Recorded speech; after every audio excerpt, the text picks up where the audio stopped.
નમસ્કાર વિદ્યાર્થી મિત્રો, સ્વાગત છે તમારું તમારી પોતાની યુટ્યુબ ચેનલ ક્લાસ સર એકેમાં.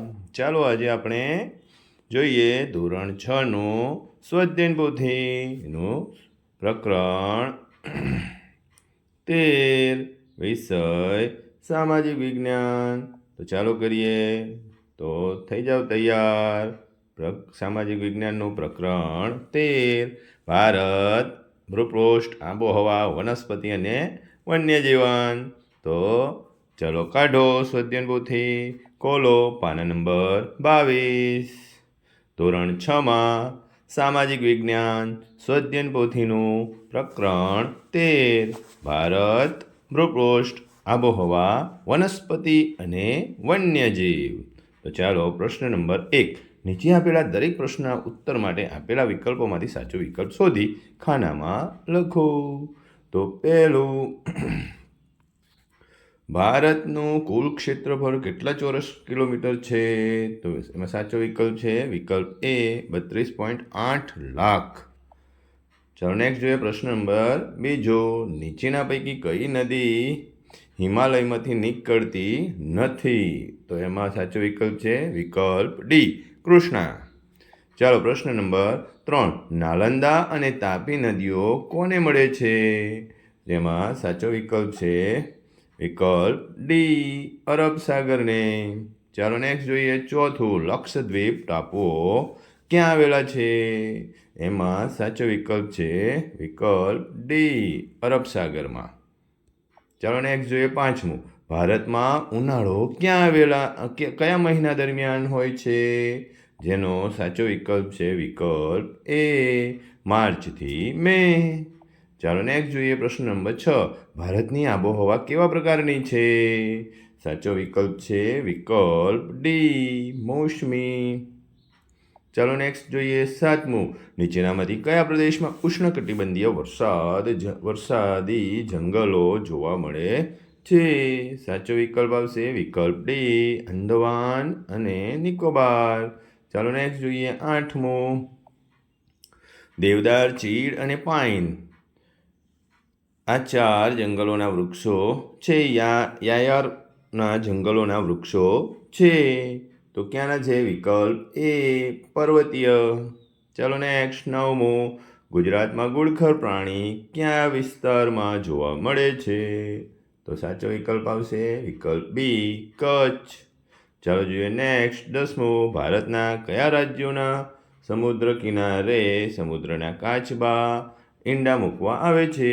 વિકલ્પ ડી ગુજરાતના ઓડિશા. ચાલો નેક્સ્ટ જોઈએ 11મું. નીચેનામાંથી કઈ ઋતુમાં ફ્લેમિંગો જેવા સ્થળાંતર કરનાર પક્ષીઓ ઉત્તરના ઠંડા પ્રદેશોથી ઓરિસ્સાના ચિલ્કા તળાવમાં ઉડીને આવે છે? તો સાચો વિકલ્પ આવશે વિકલ્પ સી શિયાળામાં. ચાલો નેક્સ્ટ જોઈએ 12મું. ઉનાળુ વેકેશનમાં મારે એવી જગ્યાએ જવું છે જ્યાં દરિયો હોય, તો હું નીચેનામાંથી કયા રાજ્યની મુલાકાત લઈશ? તો વિકલ્પ બી તમિલનાડુ. ચાલો નેક્સ્ટ જોઈએ પ્રશ્ન નંબર 2 એ. યોગ્ય શબ્દો વડે નીચેના વિધાનોની ખાલી જગ્યાઓ પૂરો. પહેલું, ભારતની ઉત્તર દક્ષિણ લંબાઈ આશરે ખાલી જગ્યા કિલોમીટર છે 3214. બીજું, ખાલી જગ્યાનો ઉચ્ચ પ્રદેશનો આકાર ઊંધા ત્રિકોણ જેવો છે, તો કે દખણનો. ત્રીજું, ભારતમાં ખાલી જગ્યાની ઋતુ દરમિયાન દિવસો ટૂંકા હોય છે, તો કે શિયાળાની. ચોથું, ગંગા નદીના મુખ ત્રિકોણ પ્રદેશમાં ખાલી જગ્યા નામના વૃક્ષો થાય છે, તો કે સુંદરી. પાંચમું, જૈવ આરક્ષિત ક્ષેત્રની રચના ખાલી જગ્યા માપદંડો મુજબ કરવામાં આવે છે, તો કે આંતરરાષ્ટ્રીય. ઓકે, તો ચલો નેક્સ્ટ જોઈએ બી. મને ઓળખો, હું ભારત દેશનું રાષ્ટ્રીય પ્રાણી છું. કોણ બોલ્યું? વાઘ. બીજું, એક શીંગી ભારતીય ગેંડા મારા જંગલમાં જોવા મળે છે. કોણ બોલ્યું? અસમ. ત્રીજું, હું વિશ્વનું સૌથી ઊંચું શિખર છું. કોણ બોલ્યો? Mount Everest. ચાલો નેક્સ્ટ જોઈએ ચોથું. હું સમગ્ર વિશ્વમાં માત્ર ગુજરાતના ગીરના જંગલોમાં જ જોવા મળું છું. કોણ કહે છે? સિંહો. ચાલો નેક્સ્ટ જોઈએ સી. નીચેના દરેક વિધાનના ખોટા શબ્દ પર છેકો મારી વિધાન ખરું બનાવો. પહેલું, કાવેરી કે કૃષ્ણા નદીએ મુક્ત ત્રિકોણ પ્રદેશ બનાવ્યો છે, જેમાં કાવેરી આવે અને કૃષ્ણા આવે બંને નદીઓ. બીજું, ભારતમાં ચોમાસું અથવા તો શિયાળો વરસાદની ઋતુ છે. આપણે શિયાળા ઉપર છેકો મારીશું તો મારેલો જ છે. ત્રીજું, ખાલી સુરખાબ કે મોર ભારતનું રાષ્ટ્રીય પક્ષી છે તો કે મોર છે. ચોથું, રાષ્ટ્રીય ઉદ્યાન કે અભયારણ્યમાં પાલતુ પશુઓને મંજૂરી બાદ ચરવાની છૂટ હોય છે તો કે રાષ્ટ્રીય ઉદ્યાનમાં ના હોય ભાઈ, અભયારણ્યમાં હોય. પાંચમું, જમીન કે આબોહવાના આધારે જ વનસ્પતિના પ્રકાર પાડવામાં આવે છે તો જમીન કાઢીને આબોહવાના આધારે. તો નેક્સ્ટ જોઈએ પ્રશ્ન નંબર 3 એ. નીચેના પ્રશ્નોના ઉત્તર 1-2 વાક્યોમાં લખો. પહેલું, હિમાલયની દક્ષિણે આવેલ મેદાન કઈ કઈ નદીઓએ બનાવ્યું છે? તો ચાલો જવાબમાં લખો. હિમાલયની દક્ષિણે આવેલ મેદાન ગંગા, સતલુજ, યમુના, બ્રહ્મપુત્રા અને તેની શાખા નદીઓએ બનાવ્યું છે. ચાલો નેક્સ્ટ જોઈએ બીજું. ગુજરાતમાં યાયાવર પક્ષીઓ ક્યાં ક્યાં સ્થળે આવે છે? લખો જવાબમાં. નળ સરોવર, ખીજડીયા, થોળ, છારીઢંઢ વગેરે સ્થળોએ આવે છે.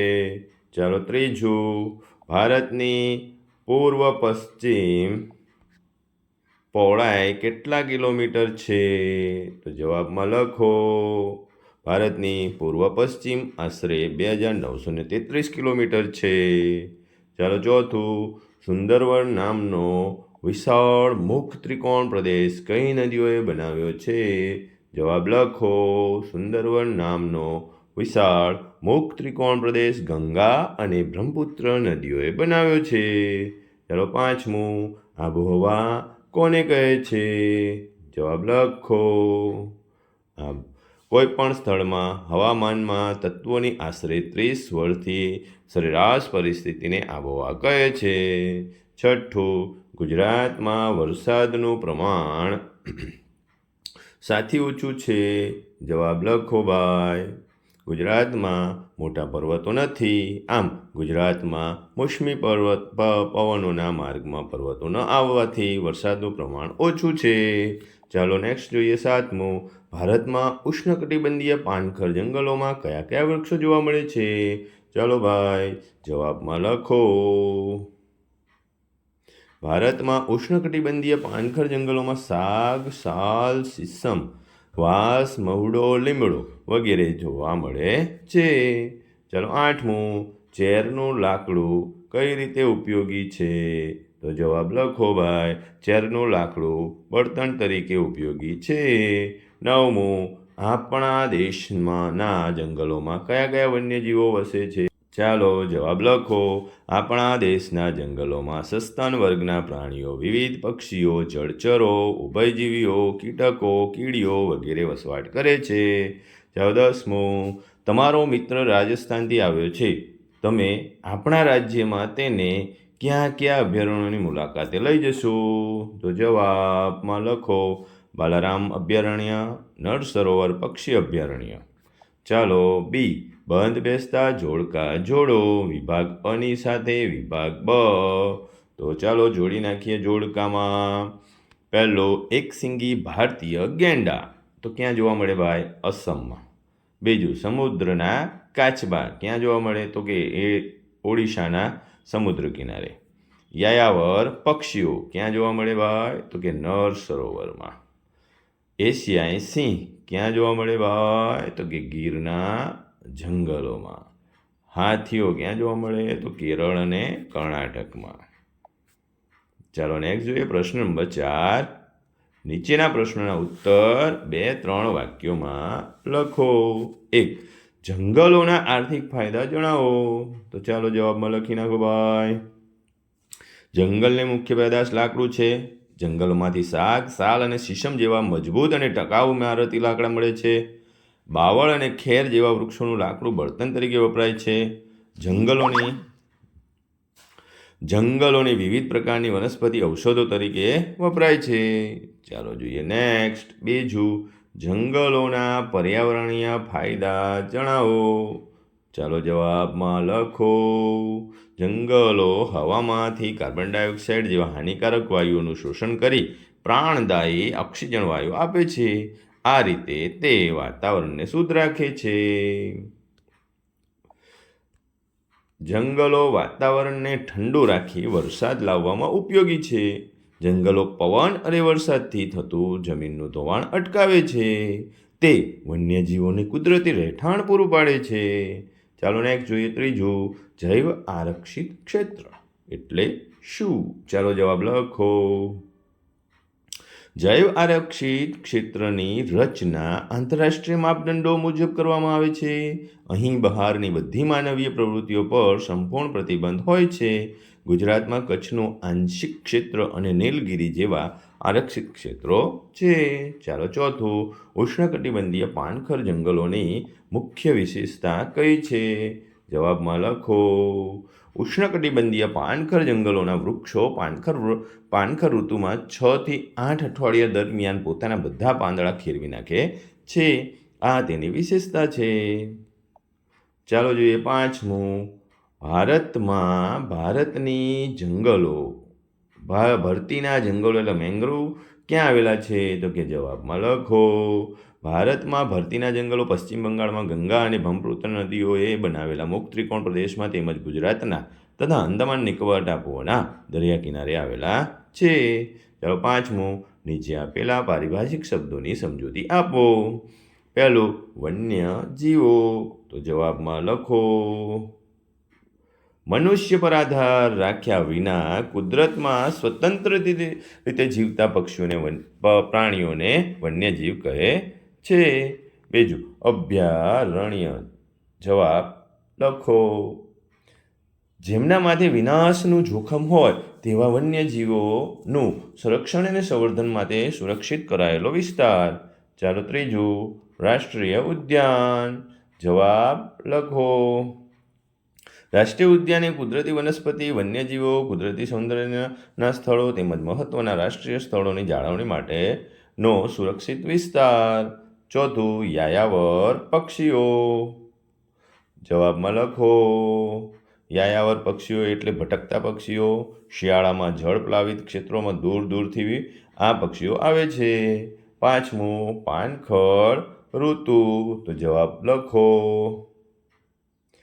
જે ઋતુમાં વનસ્પતિના પાંદડા ખરી જાય તેને પાનખર ઋતુ કહેવાય. આપણે ત્યાં મહા અને ફાગણ માસ દરમિયાન વૃક્ષો પોતાના પાંદડા ખેરવી નાખે છે. ચાલો પ્રશ્ન નંબર 6, ટૂંક નોંધ લખો. 1. ભારતની આબોહવા અને ઋતુઓ. તો જવાબમાં લખો. વાતાવરણમાં થતા રોજિંદા ફેરફારને હવામાન કહે છે. ભારતમાં મુખ્યત્વે નીચે મુજબની ઋતુઓ અનુભવાય છે. શિયાળો ઠંડીની ઋતુ છે. ડિસેમ્બરથી ફેબ્રુઆરી માસ દરમિયાન ભારતમાં શિયાળો અનુભવાય છે. ઉનાળો અકળાવનારી ગરમીની ઋતુ છે.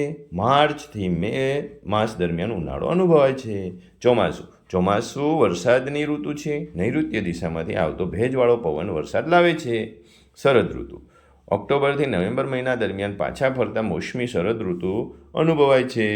ચાલો નેક્સ્ટ જોઈએ 7મું, નીચેના શબ્દ ચોરસમાં કેટલાક પર્વતો અને કેટલીક નદીઓના નામ છુપાયેલા છે શોધીને લખો. તો ચાલો ભાઈ, પહેલું આ કૃષ્ણા નદી છે, આ સાતપુડા છે, પાવાગઢ, આ રહ્યું ગોદાવરી, આ રહ્યું બ્રહ્મપુત્ર,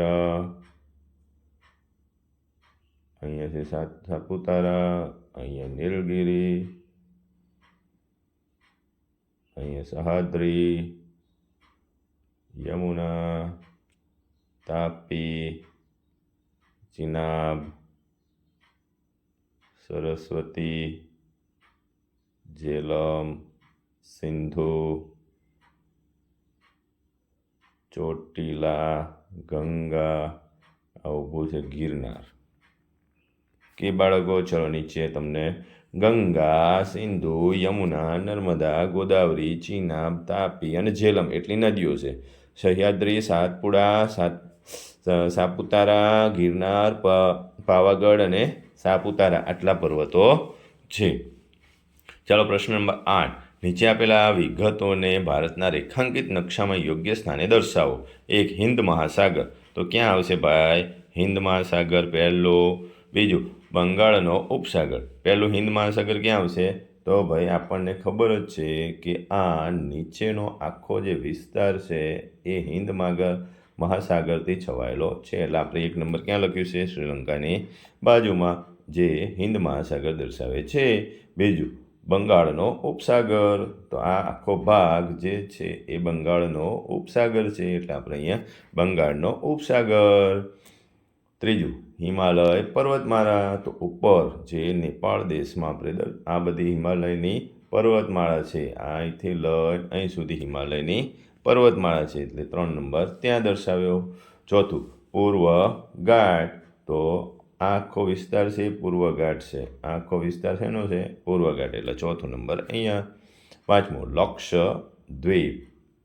તો આ જે ટાપુઓના બિંદુઓ દેખાય છે એ લક્ષદ્વીપ બતાવે છે. આ 5 નંબર. ચાલો છઠ્ઠું આંદામાન અને નિકોબાર ટાપુઓ. તો એની સામે લક્ષદ્વીપની સામે આંદામાન અને નિકોબારના ટાપુઓ અહીંયા છે. 6 નંબર. 7મો ગંગાનું મેદાન. તો ગંગાનું મેદાન ક્યાં આવશે? તો કે ઉત્તર પ્રદેશમાં. અહીંથી ગંગાનું મેદાન દેખાશે, એટલે અહીંયા 7 નંબર આપ્યો આપણે. ચાલો 8મો પશ્ચિમ ઘાટ. તો પશ્ચિમ ઘાટ ક્યાં હોય? તો કે અહીંયા આ બધો છે પશ્ચિમ ઘાટ, એટલે આપણે 8 નંબર અહીંયા આપ્યો. 9મું અરબ સાગર. તો અરબ સાગર ક્યાં હોય? તો કે ગુજરાતની તળેટીને પ્રસરે આ આખો ભાગ છે અરબ સાગર. 10મું ભારતીય મહામરુસ્થળ. તો ક્યાં આવ્યું છે ભારતીય મહામરુસ્થળ? રાજસ્થાનમાં. આ બધો વિસ્તાર છે ભારતીય મહામરુસ્થળ છે. તમે 10 નંબર ત્યાં બતાવ્યું. ઓકે બાળકો, શાંતિથી તમે નકશાને રેખાંકિત કરો. તમે સ્થળની જગ્યાએ નંબર લખેલા છે ત્યાં તમે નામ લખી શકો છો. ચાલો નેક્સ્ટ જોઈએ પ્રશ્ન નંબર 9. માંગ્યા મુજબ નીચે આપેલ પ્રવૃત્તિ કરો. 1. જંગલોના વિનાશ થતી અસરો વિશે વક્તૃત્વ સ્પર્ધાનું આયોજન કરો. દરેક જણાએ શાળામાં વક્તૃત્વ સ્પર્ધાનું આયોજન કરવાનું છે. એ આયોજનના નીચે મુદ્દા અહેવાલ લેખનમાં લખી શકાય, જે દરેક શાળા મુજબ અલગ અલગ હોઈ શકે. કે બાળકો, જો તમે ચેનલમાં નવા હોવ તો ચેનલને સબસ્ક્રાઈબ કરો. વિડીયો ગમે લાઈક કરો, બેલ આઇકોન ક્લિક કરો, જેથી નોટિફિકેશન સૌપ્રથમ તમને મળે, અને લિંકને શેર કરો જેથી તમારા મિત્રો પણ લાભ લઈ શકે. કે બાળકો, આવજો.